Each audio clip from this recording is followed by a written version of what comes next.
శ్రీశైలంలో అర్ధరాత్రి చిరుతపులి సంచారం సాగింది. పాతాళగంగ మార్గంలో నివాసం ఉన్న స్థానిక పూజారి ఇంట్లోకి చిరుతపులి వచ్చింది. దీంతో స్థానికులు భక్తులు భయాందోళనకు గురయ్యారు. అంతా అప్రమత్తంగా ఉండాలంటూ అధికారులను ఈవో అలర్ట్ చేశారు. కర్నూలు జిల్లాలో ఇటీవలి కాలంలో చిరుతలు సంచరించడం కలకలం రేపుతోంది.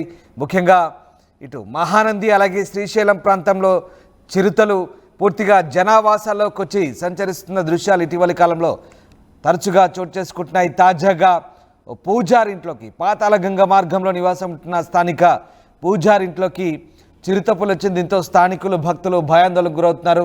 ఒకసారి మనం ఆ దృశ్యాలు చూడవచ్చు. ఇంట్లోకి చొరబడి కాంపౌండ్ లోపలికి చొరబడి చిరుతపులి ఏ రకంగా ఇంట్లో ప్రవేశించే ప్రయత్నం చేస్తుంది. ఒక్కసారి మనం చూడవచ్చు. పూర్తిగా చిరుతల సంచారంతో స్థానికంగా భయాందోళనకు గురవుతున్నారు భక్తులు. రాత్రి వేళ ముఖ్యంగా గోడలు దూకి మరీ ఇంట్లోకి వచ్చింది. కాంపౌండ్ లోపలికి వచ్చి చిరుత అక్కడ ఏమైనా దొరుకుతాయేమో వేట సాగిస్తున్న క్రమం మనకు కనబడుతోంది. జాగ్రత్తగా చిరుత నెమ్మదిగా అడుగులు వేస్తూ ఆ ప్రాంతంలో సంచరిస్తున్న దృశ్యాలవి సీసీ కెమెరాలో రికార్డ్ అయ్యాయి దృశ్యాలు. చిరుతలు ఇటీవలి కాలంలో బాగా జనావాసంలోకి వచ్చి సంచరిస్తున్న పరిస్థితి కనబడుతోంది.